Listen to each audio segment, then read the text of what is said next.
Hello, ഇന്നത്തെ ഈ ചർച്ചയിലേക്ക് സ്വാഗതം. നമസ്കാരം. നമ്മൾ ഇന്ന് നോക്കുന്നത് നിലമ്പൂർ ഉപതെരഞ്ഞെടുപ്പാണ്. ഇനിയിപ്പോ വെറും 12 ദിവസമല്ലേ ബാക്കിയുള്ളൂ. അതെ, സമയം വളരെ കുറവാണ്. നമ്മുടെ കയ്യിലുള്ളത് അതുമായി ബന്ധപ്പെട്ട കുറച്ച് ലേറ്റസ്റ്റ് വാർത്തകളും കാര്യങ്ങളുമാണ്. സ്ഥാനാർത്ഥികൾ എങ്ങനെ പ്രചാരണം നടത്തുന്നു, ആരൊക്കെയാണ് പ്രധാന നേതാക്കൾ വരുന്നത്, പിന്നെ ഈ തെരഞ്ഞെടുപ്പിന്റെ ഒരു പ്രാധാന്യം, ഇതൊക്കെയാണ് നമ്മൾ നോക്കുന്നത്. ശരിയാണ്. ഈ വിവരങ്ങളൊക്കെ വെച്ച് നിലമ്പൂരിലെ ഒരു ഏകദേശ ചിത്രം നിങ്ങൾക്ക് തരാനാണ് ശ്രമിക്കുന്നത്. പ്രധാനപ്പെട്ട കാര്യങ്ങൾ എന്തൊക്കെയാണെന്നൊന്നും മനസ്സിലാക്കാൻ സഹായിക്കുക. അപ്പോ നമുക്ക് കാര്യത്തിലേക്ക് കടക്കാം, അല്ലേ? തീർച്ചയായും. ആദ്യം തന്നെ പറയട്ടെ, ഈ തെരഞ്ഞെടുപ്പ് ഫോളോ ചെയ്യാൻ ലോകത്തുള്ള മലയാളികൾക്കായിട്ട് ഒരു വെബ്സൈറ്റും ബ്ലോഗുമൊക്കെ റെഡിയാക്കിയിട്ടുണ്ട്. Okay, Kerala panchayat election 2025.online. അതെ, ആ സൈറ്റിൽ വിവരങ്ങൾ കിട്ടും. ശരി. അപ്പോ നിലമ്പൂരിലെ ഒരു പ്രധാന കാര്യം ഈ സ്വതന്ത്ര സ്ഥാനാർത്ഥി PV അൻവർ ആണെന്ന് തോന്നുന്നു. തീർച്ചയായും. അദ്ദേഹത്തിന്റെ ഒരു പ്രചാരണ രീതി അത് കുറച്ച് വ്യത്യസ്തമാണ്. അതെ. ജനങ്ങളിൽ നിന്ന് നേരിട്ട് പൈസ പിരിക്കുന്നു. Crowd funding.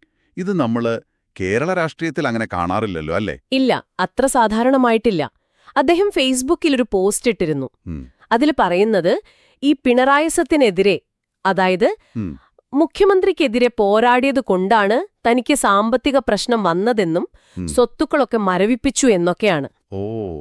അപ്പോ സാധാരണക്കാർക്ക് വേണ്ടിയാണ് ഞാൻ സംസാരിച്ചത്, ഇനി അവരുടെ സപ്പോർട്ട് വേണം മുന്നോട്ടു പോകാൻ എന്നൊക്കെയാണ് അദ്ദേഹം പറയുന്നത്. ഓരോ ചെറിയ തുക, ഇപ്പോ 1 രൂപയാണെങ്കിൽ പോലും അതൊരു ധാർമ്മിക പിന്തുണയായി കാണും എന്നും പറയുന്നു.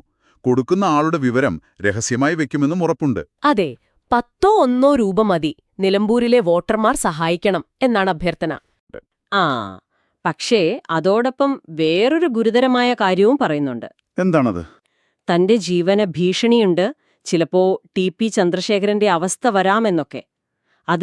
അത് കേരള രാഷ്ട്രീയത്തിലെ വലിയ കോളിളക്കമുണ്ടാക്കിയൊരു കൊലപാതകമായിരുന്നല്ലോ. അതെ, അതൊരു ഗൗരവമുള്ള ഓർമ്മപ്പെടുത്തലാണ്. അപ്പൊ ജനങ്ങൾ സംരക്ഷിക്കണമെന്നും പറയുന്നു.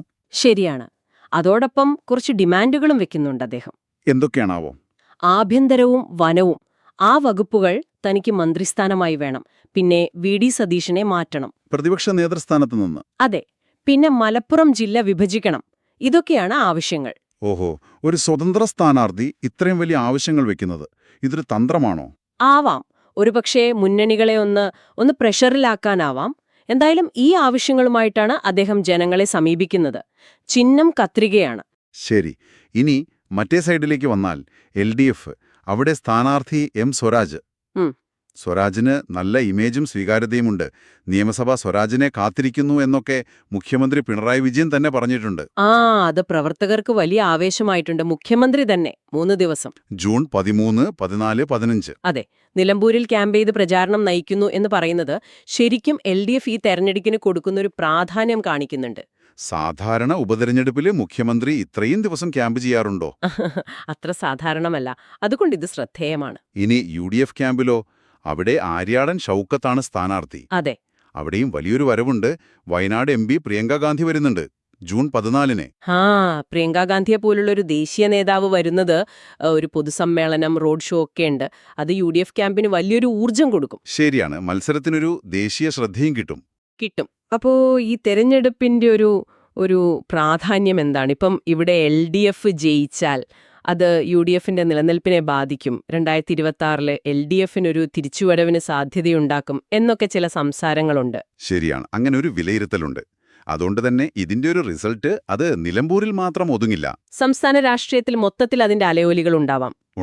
മുന്നണികൾക്ക് രണ്ടിനും ഇതൊരു അഭിമാന പോരാട്ടം തന്നെയാണ്. അപ്പൊ ചുരുക്കി പറഞ്ഞാല് നിലമ്പൂരിലൊരു കടുത്ത മത്സരമാണ് നടക്കുന്നത്. അതെ, ഒരു വശത്ത് ഈ വ്യക്തിപരമായ പ്രശ്നങ്ങളും ജനകീയ പിന്തുണയിലുള്ള വിശ്വാസവുമൊക്കെയായിട്ട് PV അൻവർ, മറുവശത്ത് മുഖ്യമന്ത്രിയും പ്രിയങ്ക ഗാന്ധിയുമൊക്കെ വരുന്ന വലിയ നേതാക്കളും പാർട്ടി മിഷണറിയുമൊക്കെയായിട്ട് മുന്നണികൾ.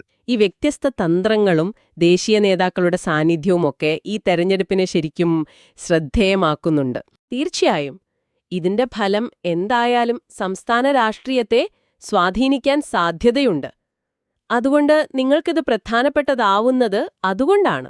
അവസാനിപ്പിക്കുന്നതിന് മുമ്പ് ഒരു കാര്യം ചോദിക്കട്ടെ? ചോദിക്കൂ. ഒരാൾ ജനങ്ങളിൽ നിന്ന് നേരിട്ട് 1 രൂപ, 10 രൂപയൊക്കെ ചോദിച്ച് ക്രൗഡ് ഫണ്ടിംഗ് നടത്തുന്നു.